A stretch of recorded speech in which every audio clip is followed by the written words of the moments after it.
अस्सलाम वालेकुम, आप देख रहे हैं प्रोग्राम न्यूज फीड और मैं हूं रुखशान मीर।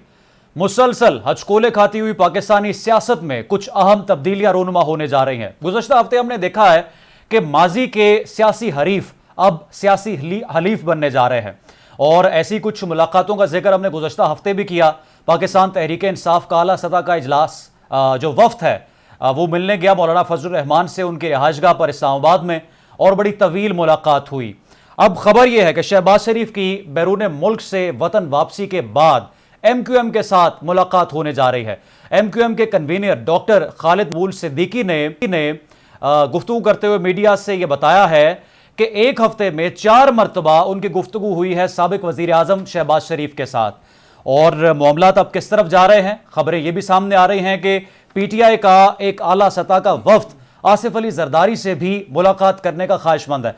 आपको याद होगा कि चेयरमैन PTI ने जेल से यह पैगाम भिजवाया था कि वो तमाम सियासी जमातों के साथ अब खुशगवार ताल्लुकात चाहते हैं और वो एस्टैब्लिशमेंट के साथ भी खुशगवार ताल्लुकात चाहने के साथ साथ लेवल प्लेइंग फील्ड का मुतालबा कर रहे हैं। और ये एक इंटरव्यू में गुफ्तगू की थी सदर मुमलिकत डॉक्टर आरिफ अलवी ने कि अगर मैं सदर मुमलिकत ना होता तो जेल में होता और इलेक्शंस ताखीर का शिकार होते हुए नजर आ रहे हैं, जिस पर फिर चीफ इलेक्शन कमिश्नर की वजाहत सामने आई थी। हम इस पर बात करेंगे कि आने वाले मुस्तकबिल में इलेक्शन से पहल कौन से सियासी हरीफ अब सियासी हलीफ बन सकते हैं। और आज जो एक बड़ी important press conference SSP Anush Rahman साहिबा ने की है कि चेयरमैन PTI और PTI की जो टॉप लीडरशिप है वो हमारे साथ ताउन नहीं कर रही और जो तफ्तीश का अमल है जिस तरीके से उसमें पार्टिसिपेट करना चाहिए, इमरान खान ने ऐसा करने से इनकार कर दिया। मेरे साथ प्रोग्राम में मौजूद हैं बैरिस्टर गौहर साहब, सीनियर वकील और PTI चेयरमैन, माहिर कानूनदान है। आपके वक्त का बहुत शुक्रिया। और हमें ज्वाइन कर रहे हैं साबिक additional secretary election commissioner Afzal Khan साहब, आपके वक्त का बहुत शुक्रिया। बैरिस्टर साहब, सबसे पहले तो मैं ये जानना चाहूंगा, ये जो प्रेस कॉन्फ्रेंस आज अनूस रहमान साहिबा ने किया, इस पर आप क्या कहेंगे? किस तरह से वो अवॉइड कर रहे हैं तमाम तर इस प्रोसेस को तफ्तीश के?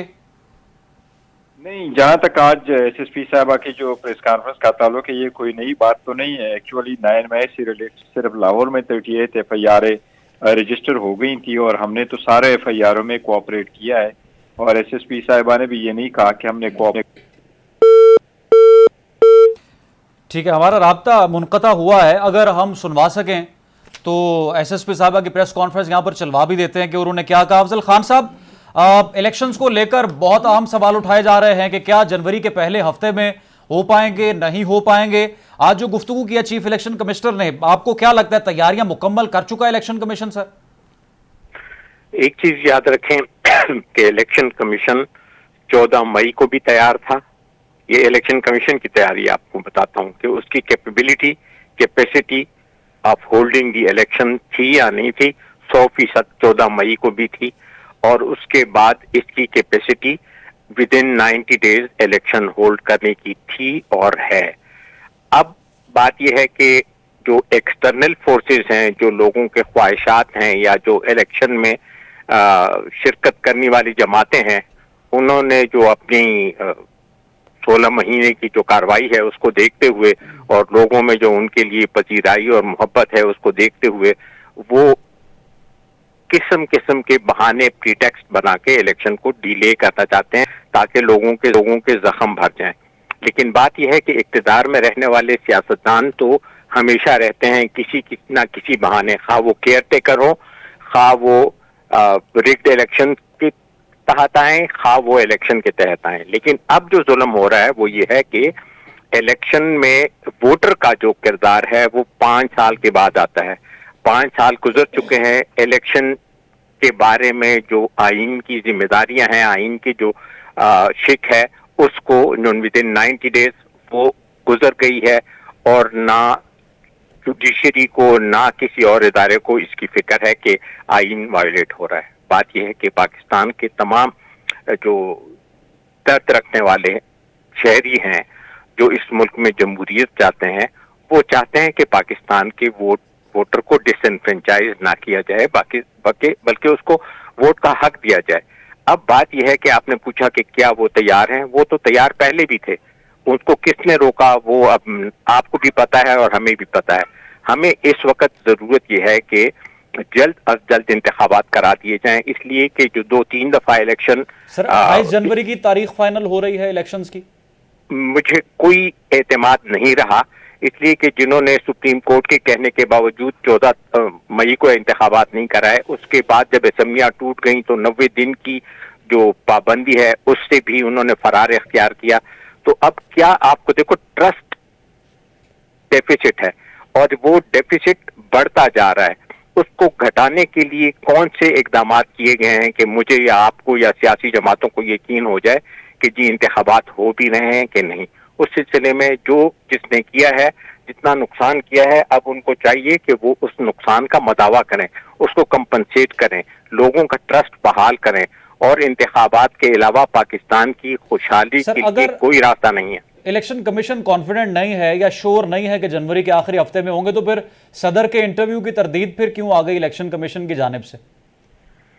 ये तो उन्हीं से सवाल पूछना चाहिए। मैंने तो आपको बताया कि इलेक्शन कमीशन ऑपरेशनली अभी भी उसको 45 डेज में इलेक्शन करा सकता है, लेकिन जो सियासी जमातें हैं, जो इलेक्शन उनको ख्याल है कि वो इलेक्शन जीत नहीं सकती, वो इलेक्शन को डिले करवाना चाह रही हैं। आपको भी पता है, हमें भी मालूम है। लेकिन अब एक सवाल सबको अपने आप से पूछना चाहिए कि आप एक मैच में हारने के आपके इम्कानात ज्यादा हैं, तो आप मैच को खत्म कर देंगे, इम्तिहान को खत्म कर देंगे कि आप पास नहीं हो सकते तो इम्तिहान ही ना हो, इंतखाबात ही ना हो।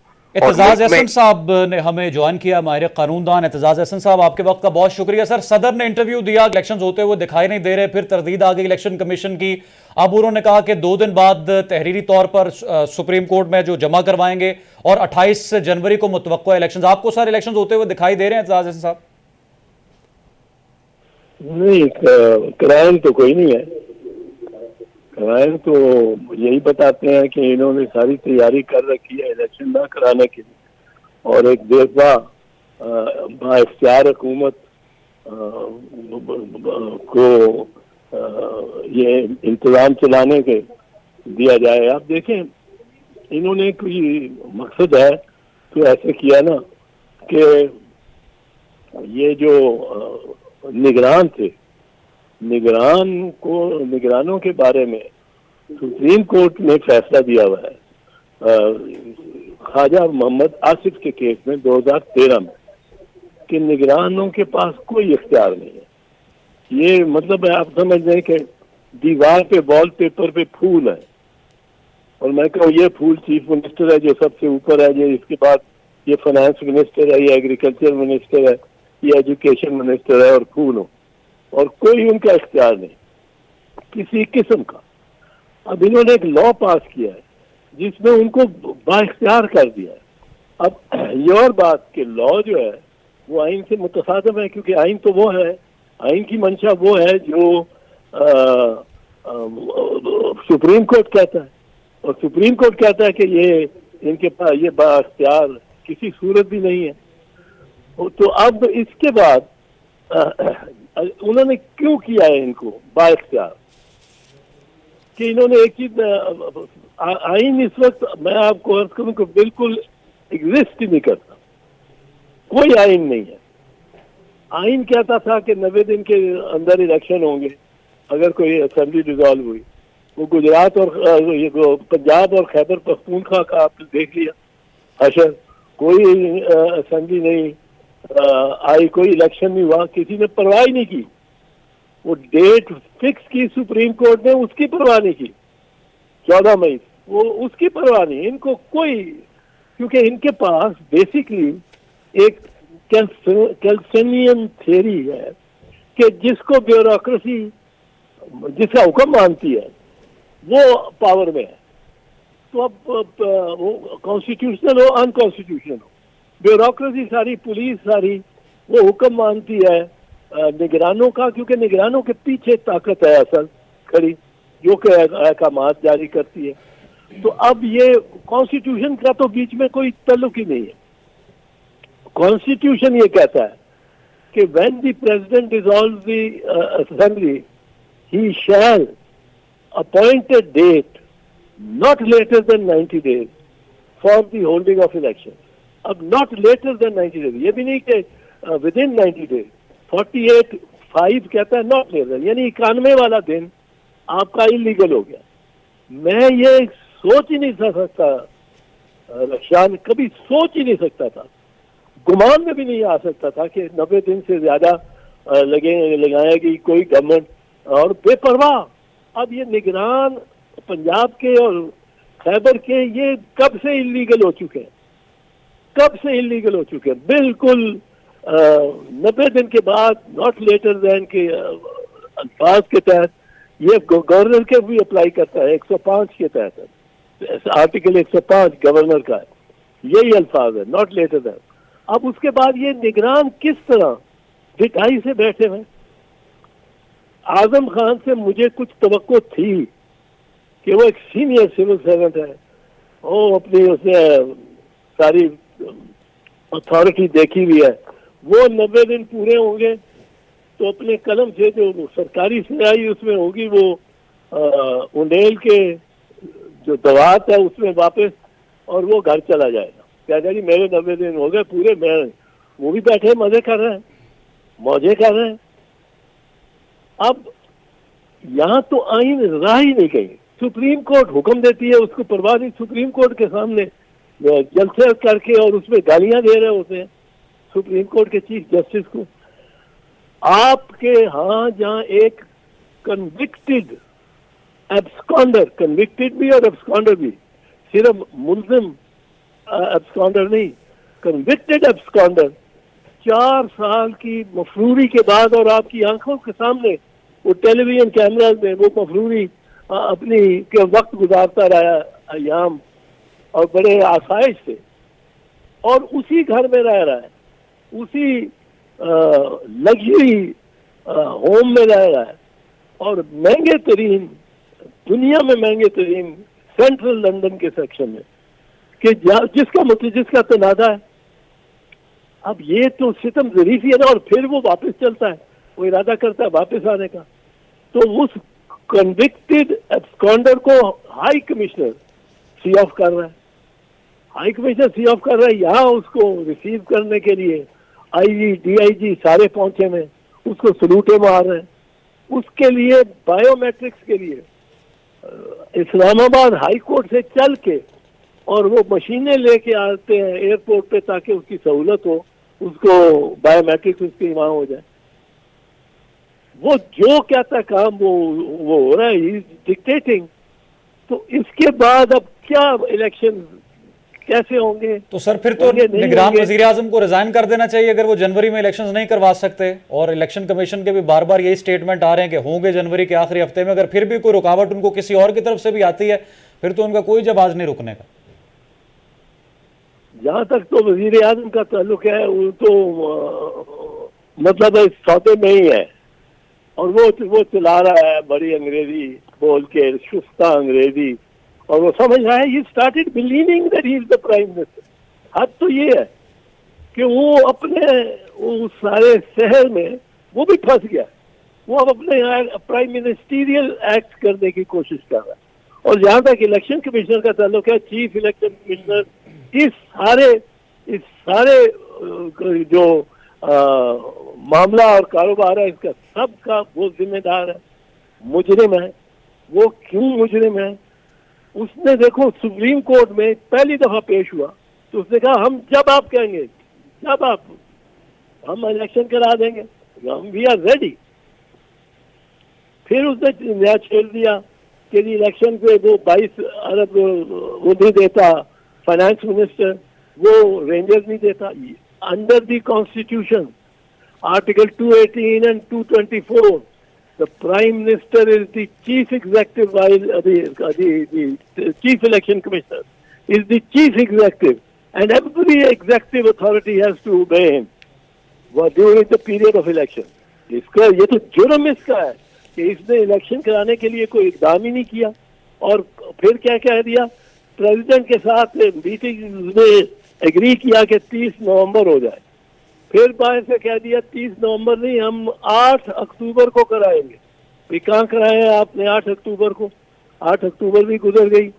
फिर आपने इतनी अना आई, इतनी अकड़ आई कि प्रेसिडेंट कह रहे हैं कि आओ मेरे से बात कर लो, इसको डिस्कस कर रहे हैं। He says no, I am not going to see the president. और अमेरिकी सफीर से मिले उसी दिन, जी वो अमेरिकी सफीर से मिल लिया उन्होंने इसी हाँ, मामले में उसी दिन गुफ्तगू। अमेरिकी सफीर, ये क्या लॉलेसनेस है। There is no law, no constitution, no respect, morality भी खत्म कर दी है। ये लोग, हम समझते थे कि प्रेसिडेंट की तरफ से जब इनविटेशन कार्ड आता है ना, आपको किसी दावत पे बुलाया हुआ, उसको समझा जाता था कि it's an order, it's not a invitation, it's an order and you have to attend. अब ये यहाँ ये चीफ इलेक्शन कमिश्नर इतनी हाई कॉन्स्टिट्यूशनल पोजीशन में, उसकी जुर्रत कैसे हुई कि वो प्राइम प्रेसिडेंट को लिखे कि तुम्हें मैं मिलने नहीं आऊंगा। ये तो आम हालात में भी जुर्म है। He should be actually tried for delaying and subverting the election in Pakistan. अच्छा एतजाज अहसन He साहब, won that. ये मुलाकातों का जो सिलसिला जारी है, सियासी हरीफ अब मामलात कुछ बेहतर हो रहे हैं। पीटीआई का आला सतह का वफ्द मिला मौलाना फजलुर रहमान से। खालिद मकबूल सिद्दीकी कहते हैं नवाज शरीफ से मुलाकात के लिए 4 मरतबा टेलीफोन पर बात हुई है शहबाज शरीफ साहब से, और कुछ खबरें आ रही हैं कि एक वफ्द पीटीआई का पीपल्स पार्टी से भी मुलाकात कर सकता है, आसिफ अली जरदारी या बिलावल से। आपको सर लगता है पीपल्स पार्टी के साथ भी कोई मामला बेहतरी की तरफ जा सकते हैं पीटीआई के? जाने चाहिए, सब पार्टी में आपस में कोऑपरेट करना चाहिए और होल्डिंग एन इलेक्शन। इस मुल्क में तो इलेक्शन पे सांप बैठ गया ना, उस पटारी पे सांप बैठ गया। एक तो वो सांप चीफ इलेक्शन कमिश्नर है, और निगरान भी प्राइम मिनिस्टर, ये निगरान, ये उस पटारी को नहीं खोलने देंगे। और बीच में से अगर निकालेंगे सांप की बजाय तो साइफर निकाल लेंगे, जिस एलिगेशन का न सिर है न पैर है। अंडर द कॉन्स्टिट्यूशन किसी भी दस्तावेज या इंफॉर्मेशन को अफशा करना, ये प्राइम मिनिस्टर का इख्तियार है। वो हल्फ में कहता है, मैं राज रखूंगा एक्सेप्ट के जब मुझे in the discharge of my duties as prime minister मैं जरूरी समझूं कि कौम को या किसी को कॉन्फिडेंस में लेने की। अब आपको धमकी आए अमेरिका की तरफ और ये एक्सेप्ट करें, आपने ये एक्सेप्ट कर लिया कि धमकी मिली है, क्योंकि आपने साइफर के इसके बाद आपने डिमार्च किया, उनसे एहतजाज किया। अब आप एक्सेप्ट कर लें कि धमकी मिली है, प्राइम मिनिस्टर के नॉलेज में आए, वो देखे, वो तो उसको इश्तिहार दे देना चाहिए साइफर का, उसके तो 2 लाख कॉपीज बना के और बांटनी चाहिए। He has to share that threat from a big power to the nation of Pakistan with the people of Pakistan. That is his duty. इस साइफर को जी वो आजम खान आ गया, पेश हो जाएगा साइफर में, वो जो असद मजीद हो जाएगा। साइफर में वही है लिखा हुआ जो लिखा हुआ है, वो कोई न्यूक्लियर सीक्रेट तो नहीं है, कोई डिफेंस स्ट्रेटेजी तो नहीं दे दी उसने। साइफर में ये लिखा है कि ये अमेरिकन ने धमकी दी, और जो वाकया हम मानते हैं कि हुआ है, उसमें क्या सीक्रेट है? क्यों उसका मसला हो कि किधर गई कॉपी, क्यों गुम गई एक कॉपी? एक क्या उसकी 10 लाख कॉपियां बना के और मुल्क में हेलीकॉप्टर के जरिए फेंकनी चाहिए कि ये अमेरिका हमारे साथ कर रहा है। पर हम इतने अमेरिका से दबे में कि अमेरिका ने साइफर में कहा है कि ये प्राइम मिनिस्टर इमरान खान को कल हटाओ। उसने कल जो नो कॉन्फिडेंस मोशन में अगर कल आपने ना हटाया, अगर हटा दिया तो आपको माफ कर दिया जाएगा। ये अमेरिकन कह रहा है, ये असद मजीद कह रहा है कि मुझे उसने कहा, डोनाल्ड लू ने। अब आप पूछिए, अब हम क्या करते हैं? हम हटा भी देते हैं, फिर हम उनको कहते हैं अमेरिका को, अमेरिका महाराज आपने तो सिर्फ कहा था कि इसको हटा दो, देखो हमने इसको किस सेल में लॉक किया हुआ है और कैमरे लगा दिए हर तरफ से, और इसको हम खूब तंग कर रहे हैं। आपने तो सिर्फ कहा था हटाओ, हम आपके ज्यादा loyal, more loyal to the king. America की वजह से हमारे यहाँ ये नहीं निकाल रहा कोई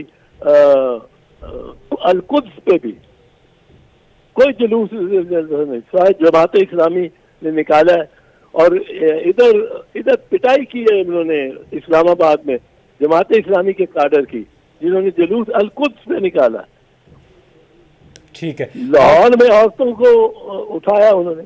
ये किस तरह एक खातून कह रही है इजराइल मुर्दाबाद, तो उसको भी उठा लिया जाता है। एक 80 साल ब्रिगेडियर, वो उसको भी उठा लिया जाता है। एक झंडा लेके वो खड़ा है फलस्तीन का। हम अब क्या इतने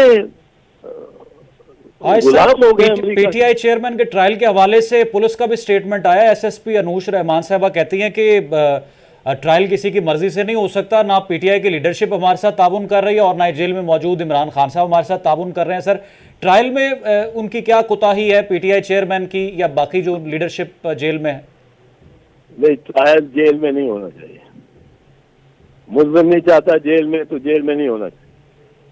अब ये कहते हैं कि सिक्योरिटी उसकी है और वो खुद कहता है मुझे बड़ी सिक्योरिटी का खदशा है। बिल्कुल होगा खदशा, but trial has to be open. उसके लिए आप क्या ये कर रहे हैं कि जेल में ही एक बड़ा हादसा कर रहे हैं और उसमें फ्रीली लोगों को आने दें। जो लोग करें उसे लोग देखें। जो लोग मुल्जिम बुलाना चाहें उनकी स्क्रीनिंग करें, उनको अंदर न जाने दें जब तक उनकी स्क्रीनिंग ना हो। उनकी स्क्रीनिंग करें, सिक्योरिटी का बंदोबस्त करें, पर जेल के आते ही कर लें। पर बंदे तो कम अज कम 50-60 वकला, 20-30 सहाफी, फिर सिविल सोसाइटी के लोग जो जाना चाहेंगे, ट्रायल देखना चाहते हैं, आप ट्रायल देखें। बड़ी स्पेस है जेलों में इस किस्म की, जहाँ ये तो लग सकती है, ताकि उसकी सिक्योरिटी भी हो जाए। ये रियासत की जिम्मेदारी है, दोनों काम, ओपन कोर्ट भी करना और उसकी सिक्योरिटी भी करनी, ये रियासत की जिम्मेदारी है। उसके रिश्तेदार भी बैठे हो सारे, रिपोर्टिंग भी वहां से हो रही हो। अब तक फोर्ट में मैंने ट्रायल किया, field general court martial presided by a major general, 2 brigadiers, 2 colonel. वो वहां चूंकि वो साफी पहुंचते नहीं थे, ये मैं 70s की बात कर रहा हूँ, तो वो साफी जितने आते थे वो बाहर जाके पूरी कार्रवाई देते थे और उसमें प्रिंट मीडिया होता था। सिर्फ सारा जो मैंने जिला में सवाल किए होते थे, जवाब आए होते थे, वो फ्रीली बैठ के लिखते थे और बाहर जाता था सारा। पब्लिक ट्रायल आप नहीं डिनाई कर सकते। It is against article 10A of the constitution, against article 4, 9, 10 and 10A of the Constitution and 25। पर अब आप आइन को तो समझते कुछ नहीं। ठीक है जी। सेनेटर एतजाज हसन साहब हमारे साथ मौजूद थे, आपके वक्त का बहुत शुक्रिया। अफजल खान साहब, मैं सर आप गुफ्तगू सुन रहे थे एतजाज हसन साहब की भी। इलेक्शन कमीशन का किरदार तो है लेकिन आइन की पासदारी नहीं हो रही, और आपसे मैं ये जानना चाहता हूं, अगर इलेक्शन कमीशन दबाव में आने की वजह से इलेक्शंस में नहीं लेकर जा सकता मुल्क को और इलेक्शंस नहीं करवा रहा, तो इलेक्शन कमीशन का फिर इसके अलावा काम क्या है कि वो 5 साल बाद एक मरतबा इलेक्शंस भी नहीं कंडक्ट करवा सकता?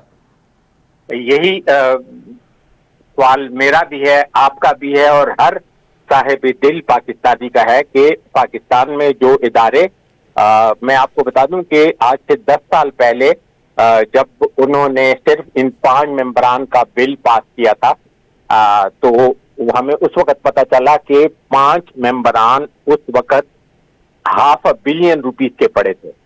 ये मैं आपको आज से 10 साल पुरानी बात कर रहा हूँ। तो आज ये तो बिलियन से, तो आप समझ जाएं कि सिर्फ मेंबरान और जो चीफ साहब हैं उनके अल्ले तल्ले। और उसके बाद चलो आप जितने नखरे कर सकते हैं कर लें, जितने, हालांकि गरीब मुल्क है, आपको चाहिए कि एक एक पैसा बचा के इस्तेमाल करें और उसको ऐसा इस्तेमाल करें कि जैसे ये आपकी अपनी जाती कमाई हो, बल्कि उससे भी ज्यादा एहतियात करना चाहिए। लेकिन अगर आप क्योंकि सहाफी हैं तो मैं आपसे दरखास्त करूंगा कि आप फाइनेंस से मालूम करेंगे पिछले 3, 4, 5 साल में इलेक्शन कमीशन ने कितने पैसे खर्च किए हैं, इसलिए कि इनको फाइनेंशियल ऑटोनॉमी है, तो जितने भी पैसे इनको जाते हैं वो अपनी मर्जी से लगाते हैं।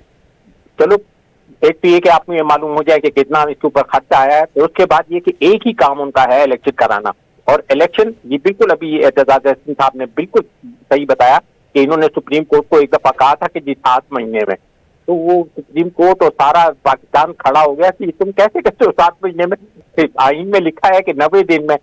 तो उस वक्त तो ये 15-16 महीने पुरानी में बात कर रहा हूँ, तो फिर इन्होंने ये अक्टूबर में कहा था कि अक्टूबर में इलेक्शन होंगे। फिर तो प्रेसिडेंट ने इनको कहा कि आप इसको 6 नवंबर या 2 नवंबर की उन्होंने डेट दी, इनको चाहिए था कि उसको स्टिक करते, उसको फॉलो करते।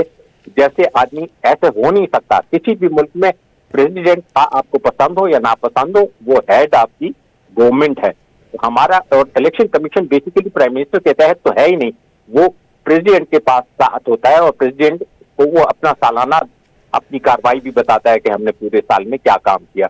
और ये जैसे बैरिस्टर एतजाज हसनी साहब ने कहा, हकीकतन बहुत शर्मनाक है। ये क्या हम बेनादा रिपब्लिक है? क्या हम में आप उसकी बात ना माने, लेकिन उसने बुलाया है तो आपको जाना चाहिए और लाजिमन जाना चाहिए। और मेरे ख्याल में ये वक्त जरूर आएगा कि जो इस तरह के नाम। ठीक है जी, एक ब्रेक लेंगे और ब्रेक के बाद फिर गुफ्तगू इस सिलसिले को आगे बढ़ाएंगे। नाज़रीन साथ रहिए।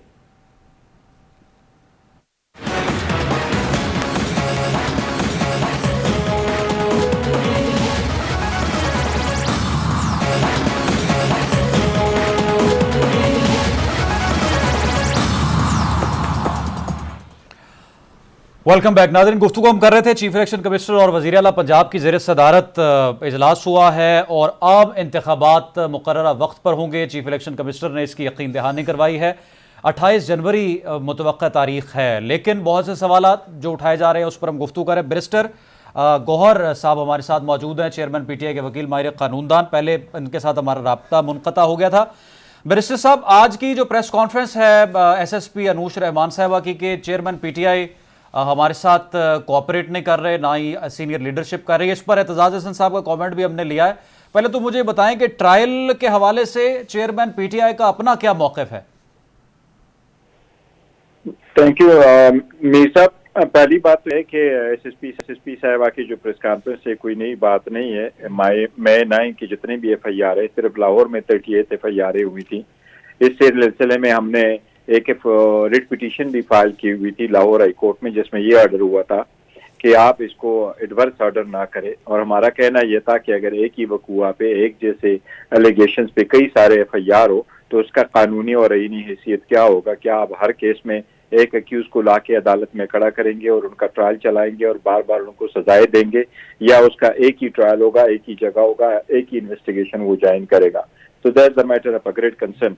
लेकिन जहां तक उनका प्रेस कॉन्फ्रेंस का ताल्लुक है तो उन्होंने उनकी स्टेटमेंट जो है कंट्राडिक्टरी है। एक पॉइंट पे उन्होंने ये जरूर कहा कि कोऑपरेट नहीं किया, पर नेक्स्ट इमीडिएटली एडमिट करती है कि इतना कोऑपरेट नहीं किया। हमने जितना कोऑपरेट इनको चाहिए था उतना कोऑपरेट हमने कर लिया, हर इदारे के साथ किया है, JIT में पेश हुए और मई से लेके 5 अगस्त तक वो बेल पर थे और इन केसेस में ज्वाइन करते रहे और जहां जहां इनकी जरूरत पड़ी थी वो जा चुके थे। डिस्पाइट द फैक्ट कि हमारा ये जरूर वर्शन रहा है कि इसमें फ्री एंड फेयर इन्वेस्टिगेशन दरकार है, इसमें एक इंक्वायरी चाहिए, इसमें एक कमीशन हो जो सब वर्शन को देखे, हमारा भी वर्शन सुने। ये किसी भी अक्यूज का एक बुनियादी हक है और ड्यू प्रोसेस का एक राइट है उस अक्यूज के पास कि आपका ट्रायल फेयर हो, आपकी इन्वेस्टिगेशन फेयर हो, आपके जो इंक्वायरी है वो फेयर हो, आपका वर्शन लिया जाए, आपको कन्फ्रंट किया जाए उन सबूतों के साथ जो आपके खिलाफ हो, और फिर वो जिस पे कोई उंगली ना उठा सके कि ये एक तरफा फैसला करेगा। तो इस तरीके से वो हमारी डिस्पाइट ऑल ऑब्जेक्शंस हमने फिर भी ज्वाइन किया और करते रहेंगे। लेकिन अभी जो उनके जिक्र किया, मैं कहता हूँ it's a matter of a great concern जो उन्होंने जिक्र किया कि ये डे टू डे ट्रायल होगा और जेल ट्रायल होगा। देखिए, this is not for the prosecution to decide कि डे टू डे ट्रायल चलेगा, ये अदालत पर मुनहसर होता है कि वो ट्रायल कैसे चलाता है। और कोई भी criminal trial day to day base पे नहीं चलता, नो मैटर कितना ही इम्पोर्टेंट और क्यों न हो। ये भी एक डिस्क्रिमिनेटरी प्रोसेस है, वायलेशन ऑफ फंडामेंटल राइट्स है कि आप एक बंदे का, एक किस्म के अक्यूज का, एक किस्म के FIR का और एक किस्म के एलिगेशन का ट्रायल डेली की बुनियाद पे करे और बात केसेस जो उसी किस्म के दूसरे जराइम है वो अदालतों में पड़े, उनका आप डे टू डे ट्रायल नहीं चलाते। तो फिर ये का राइट है कि वो ड्यू प्रोसेस उसको डिस्क्रिमिनेट किया जाए, बल कानून जो राय मुल्क में रायजुल अमल है उसके मुताबिक प्रोसीड किया जाए। तो इसको मैं समझता हूँ इवन आज की प्रेस कॉन्फ्रेंस पे chief justice Lahore high court को एक सोमोटो लेना चाहिए कि how to deal, because this is a matter of a great concern, public concern का मैटर है कि अगर आप इसी तरह प्रोसिक्यूशन को ये इजाजत देंगे कि वो जब चाहे वो उन पे प्रेस कॉन्फ्रेंसेस करे और कहे मैं डे टू डे ट्रायल चलाऊंगा और मैं जो है ना जेल ट्रायल करूंगा। ठीक है, अब पीटीआई चेयरमैन का इस हवाले से भी स्टेटमेंट था एक अपनी लीगल टीम के जरिए, उन्होंने दिया कि जेल ट्रायल के वो हक में नहीं है, ऐसी बात है सर? देखिए, जेल ट्रायल के हक में तो हमने पहले एक पिटीशन फाइल की है लाहौर पिशावर हाई कोर्ट में, इस्लामाबाद हाई कोर्ट में इस वक्त पेंडिंग है। मैं आपको रोशन मीर साहब एक आईनी कानूनी बात बताता हूँ, रिगार्डलेस आप कीजिए पॉलिटिकल स्टांस हमारा क्या है, कि कोई भी सिटीजन ऑफ पाकिस्तान हो, उसके खिलाफ कोई भी जुर्म हो, उसका तावक्त है कि वो अदालत में ओपन कोर्ट जो है ना वो हमारा आईनी हक का एक हिस्सा है, फंडामेंटल राइट्स का। कोई भी ट्रायल हो, अगर वो ओपन नहीं है, उसमें आप इंडाइट हो जाए, आप इंडाइट ना हो जाए, आप गिल्टी प्लीड करें, आप गिल्टी ना प्लीड करें, उसमें अदालत कोई भी ऑर्डर करे विद रिस्पेक्ट टू प्रोसीडिंग करे, विद रिस्पेक्ट टू एविडेंस करे, विद रिस्पेक्ट टू कन्विक्शन करे, वो गैर आईनी और गैर कानूनी है उस वक्त तक जब तक वो ओपन ट्रायल ना हो। मैं नहीं समझता कोई ऐसी चीज हाल हो सकती है कि आप इसका ट्रायल जेल में करें। जेल में किस चीज का ट्रायल होगा और क्यों होगा? देखिए, लोगों के फंडामेंटल राइट्स, वो जुर्म कितना ही सीरियस और वो क्यों ना हो, आप कोई भी केस जेल में नहीं चला सकते दिस पीरियड। ठीक है जी, बैरिस्टर गौहर साहब हमारे साथ मौजूद थे, अफजल खान साहब साबिक एडिशनल सेक्रेटरी इलेक्शन कमीशन भी प्रोग्राम में मौजूद थे। आप दोनों का बहुत शुक्रिया। नाजरीन, गजा की सूरत हाल पर कुछ बात करते हैं। अक़वाम मुत्तहिदा की जनरल असम्बली ने आज फौरी तौर पर इंसानी बुनियादों पर जंग बंदी की करारदाद को मंजूर कर लिया है और गजा में जंग बंदी की करारदाद मंजूर होते ही जो वहाँ पर महसूर इस वक्त मुसलमान हैं उनके हवाले से बहुत बड़े कंसर्न्स जन्म लेने लगे हैं। अक़वाम मुत्तहिदा की जनरल असम्बली में करारदाद के हक़ में 120 वोट पड़े हैं, जबकि 45 गैर हाजिर रहे और 14 बशमूल इजराइल और अमरीका ने करारदाद के ख़िलाफ़ वोट दिया है। और ये एक बड़ी डेवलपमेंट है अगर इस पर अमल हो और फौरी तौर पर जंग बंदी हो। और इस वक्त जो हज़ारों की तादाद में ज़ख्मी फ़लस्तीनी इस वक्त इलाज के लिए पुकार रहे हैं, उनको फौरी तौर पर मेडिकल एड दी जाए। अगर फ़लस्तीन से नहीं मिल सकती तो दूसरे ममालिक से, रफ़ा क्रॉसिंग से जो दूसरे ममालिक हैं, मुसलमान ममालिक हैं, वो इस मेडिकल एड के लिए पहुँचे। लाहौर में जामिअतुल मुंतज़िर में वफाकुल मदारिस के साबिक नायब सदर अल्लामा सैयद नियाज़ हुसैन नकवी की 3री बरसी के मौके पर ईरानी सफ़ीर लाहौर में मौजूद थे और रज़ा अमीरी मुक़द्दम ने भी ना सिर्फ कंडेम किया है बल्कि इस बात की यकीन दहानी करवाई गई है कि ईरान जो है वो फ़लस्तीन के साथ है और हर तरह से फ़लस्तीनियों की हिमायत में अपनी आवाज़ भी अमली तौर पर बुलंद करता रहेगा। और इसी तरह से बहुत सी आवाज़ें फ़लस्तीन के हक़ में डे 1 से उठाई जा रही है। लेकिन अब ये जो बंदी की करारदाद मंजूर अक़वाम मुत्तहिदा में हुई है, इस पर किस हद तक अमल होता है, ये एक बड़ा अहम सवाल है। रुखसान मीर को प्रोग्राम न्यूज़ फीड से दें इजाज़त, कल दोबारा मिलेंगे। अल्लाह हाफ़िज़।